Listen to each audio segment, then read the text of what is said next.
Hello guys, today I'm going to tell you about that Z500 token. Now before I start the video, let's share my legal disclaimer. This video is only for education purpose. Do your own research for the investing. According to the website, Z500 a trust layer over the launchpad. Teams buy and burn SNSM and airdrop supply to holders. So what a team has committed is declared before you buy rather than discovered afterwards. Z500 project institution rating is 3.4.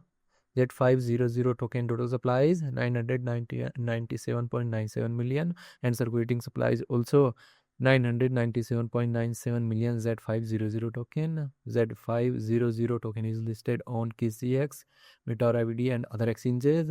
If I share my opinion with you, then this project up to 65% chances that it is a legit or good project. So guys, don't take my opinion as a financial advice. Do your own research for the investing. Thanks for watching.